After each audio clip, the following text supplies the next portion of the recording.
India's most wanted criminal, जिसने फिरौती के लिए 2 स्टेट्स को जैसे अपने कब्ज़ों में ले लिया। उसने 190 पुलिसकर्मियों को मौत के घाट उतार दिया और करीब 1000 हाथियों की जान ली। For some he was a Robin Hood and for others he was a wild animal in human form. சொல்றாங்க அது எப்படிலாம் சுட்டுருப்பாங்க நடந்துச்சுன்னு சொல்லி கொஞ்சம் காட்டணும், அவ்வளவுதானே.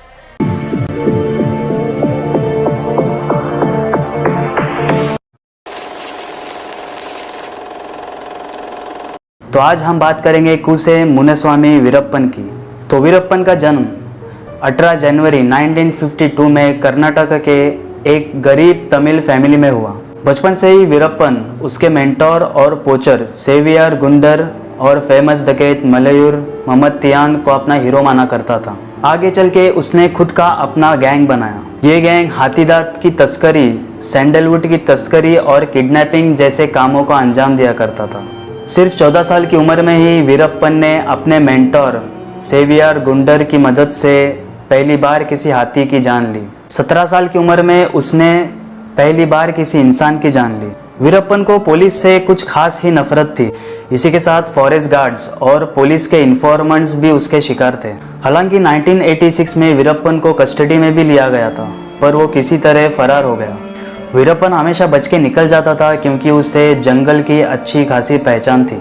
प्लस वो आजू बाजू के गांव वालों पे खूब पैसे खर्च किया करता था, इसलिए वो वीरप्पन के काफ़ी लॉयल थे।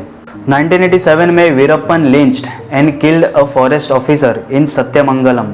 1991 में वीरप्पन ने IFS ऑफिसर पंडलप्पी श्रीनिवास को मार दिया।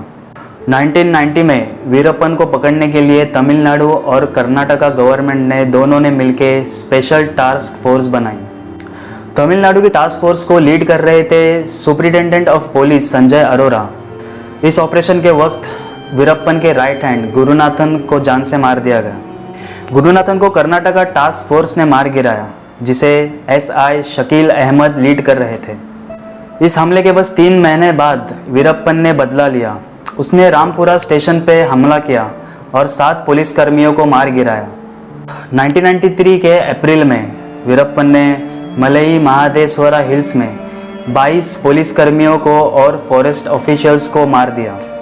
हद तो तब हुई जब वीरप्पन ने कन्नड़ा फिल्म स्टार राजकुमार को किडनैप किया।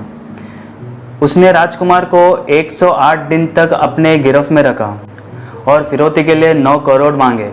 2002 में उसने farmer agriculture minister Shri H Nagappa को किडनैप किया।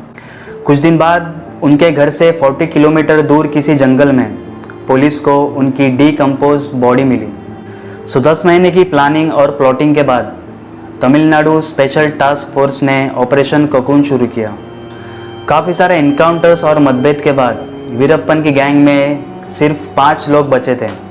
कुछ गांव वालों की मदद से पुलिस ने वीरप्पन की गैंग में इन्फिल्ट्रेट किया।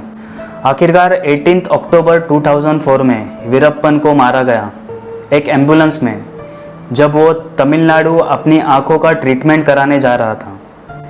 अपने करियर में वीरप्पन ने करीब 16 करोड़ के हाथीदांत स्मगल किए और 65 टन सैंडलवुड की स्मगलिंग की, जिसका वर्थ 143 करोड़ है।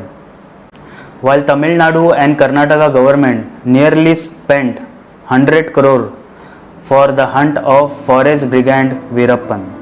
वीरप्पन की कब्र के यहाँ मेमोरियल है, जहाँ उसके चाहने वाले उसे अपनी रिस्पेक्ट देने आते हैं। जहाँ सरकार उसे क्रिमिनल बताती है, दूसरी तरफ लोग आज भी वीरप्पन को एडमायर करते हैं, उसे अपना हीरो मानते हैं। लोगों का ये मानना है जितना गवर्नमेंट उसे बुरा बताती है वो इतना बुरा नहीं था। जो गवर्नमेंट और पुलिस वीरप्पन के क्राइम्स की लिस्ट गिनवाती है, वो पुलिस गांव वालों पर किए हुए अत्याचार की लिस्ट छुपाना पसंद करती है। After all, anybody can be a hero और a villain, it depends on who is telling the story. So I hope आपको ये वीडियो पसंद आया होगा। So please like, share and subscribe. जय हिंद।